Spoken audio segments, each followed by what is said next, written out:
If you think OnePlus have been hiking their prices a little too quickly, then hey, there might just be yet another option to consider soon. Realme just launched the X2 Pro in China as well as Europe, and seems like it's coming to India real soon. That's not all, they also revealed Realme's X2, and from the looks of it, it's gonna go toe-to-toe with the Redmi K20. So in today's video, here's everything you need to know about both the X2 and the X2 Pro. Hey guys, Ash here from C4eTech, and if you do end up liking what you see here, please consider turning on notifications. Let's now get started.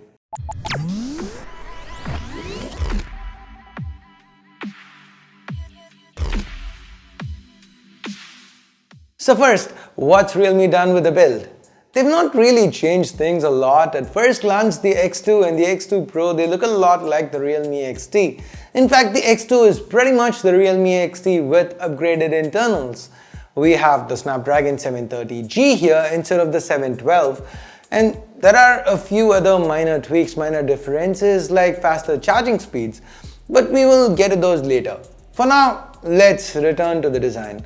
We've got Gorilla Glass 5 to both the front and the back of the device, as well as a gradient finish that we've kind of come to expect from most of the phones that have been launched this year. Apart from these regular finishes, we also have a special master edition created by Japanese designer Naoto Fukasawa. You know, the one who came up with the garlic and onion editions of the Realme X. Now we have brick and cement for the Realme X2 Pro. They do look sweet. Talking about the looks though, the logo's been, well, Realme's gone for a unique placement for it. And what are your thoughts on this logo placement? Let me know in the comments below. Now as far as the display goes, we've got a 6.4-inch AMOLED panel on the X2, the teardrop notch returns, and the resolution is Full HD+, no surprises here. Interestingly, the X2 Pro also retains the teardrop design, albeit on a slightly larger 6.5-inch Full HD+ AMOLED panel.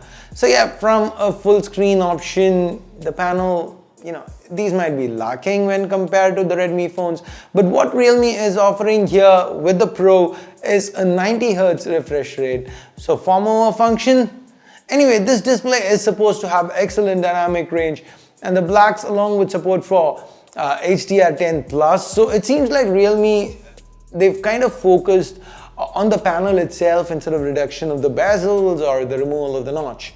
So by the way, what do you guys actually prefer, 90Hz with a notch or 60Hz with full screen? Here's a poll, let me know. Now keeping things smooth at those high frame rates, for that we've got the Snapdragon 855 Plus on this X2 Pro. Now this is a higher clock version of the flagship 855 chip from Qualcomm, and we've been seeing it on flagships in recent months. We also have seen it do really well in many of our recent speed tests.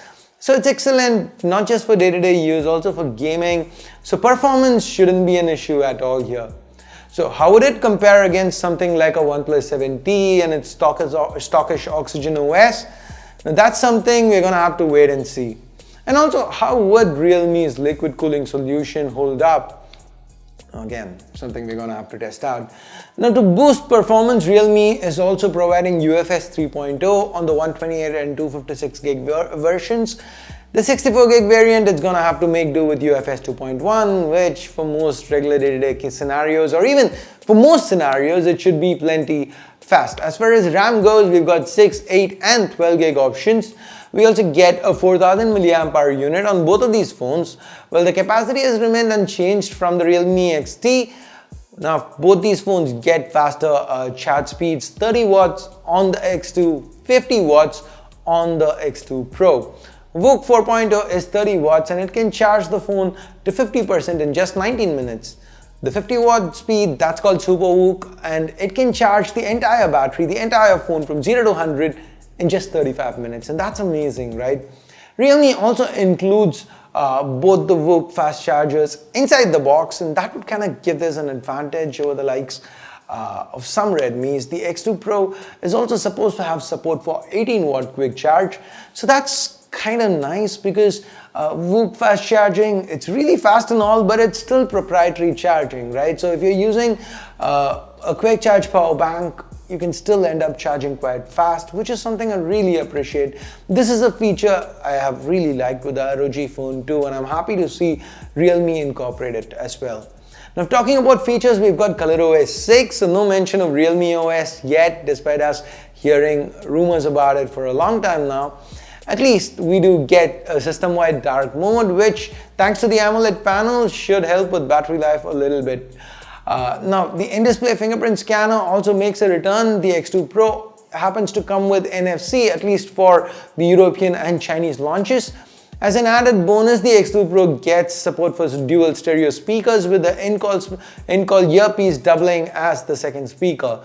The X2 only has a single speaker, but it still retains support for Dolby Atmos. Now finally, it's time we talk about cameras. We've discussed about the optics on the XT in great detail already, and since the X2 has an identical camera setup, I'm gonna skip on that. Now on the X2 Pro, we have the same 64 megapixel primary sensor, so that's the Samsung GW1. It's paired with an f1.8 lens. The ultra-wide sensor has gotten a bit of a facelift. The resolution, it stays the same at 8 megapixels. We have a wider f2.2 aperture. Okay, not that wide compared to f2.3, it's not that much. But what's really interesting here is that it's a larger sensor. So the pixel size is 1.4 microns instead of 1.12 on the X2. So the dedicated macro sensor as well, that's been dropped in favor of using the ultra wide itself for macro photography. Instead, we now get a 13 megapixel telephoto shooter that can do 2x optical zoom. The last sensor is the good old 2 megapixel depth sensor.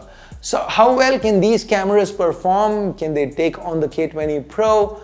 Now, these are questions that are going to be really important on if these phones are going to be successful or not, or rather if the X2 Pro is going to be successful or not.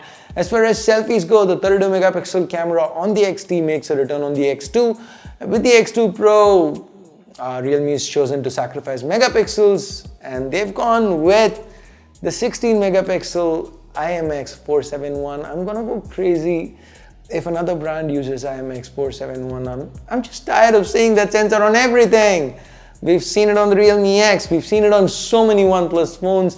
Everybody seems to be using that. Anyway, let's talk pricing. The Realme X2 Pro starts from 2,599 yuan, that's roughly 26,200 rupees.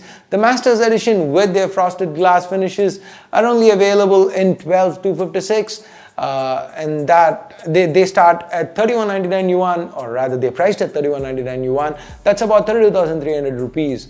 Now coming to the X2, we have two variants starting from 1,499 yuan, a shade over 15,000 rupees. The other 1,799 yuan, which translates to a bit over 18,000 rupees.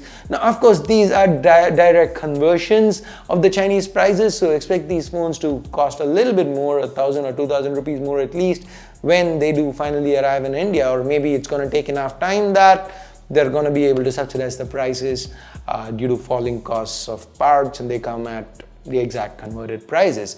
Now, maybe, fingers crossed, who knows what's going to happen. Mother would probably know. He's confirmed that these phones should probably launch as soon as December. So what do you guys think of these two new devices from Realme?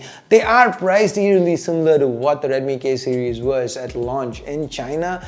And they do happen to come with upgraded chipsets, this faster charging. The Pro has that 90 Hz panel going for it, stereo speakers, but then we do have the notch to deal with. All that said, I still am gonna stick by what I just mentioned when I was talking optics. It's all gonna come down to those cameras. I feel if the cameras end up delivering, I do think these phones are gonna be really interesting options. They are gonna be contenders. I know some people are not gonna like ColorOS, but if the cameras deliver, I think we're gonna have a winner on our hands.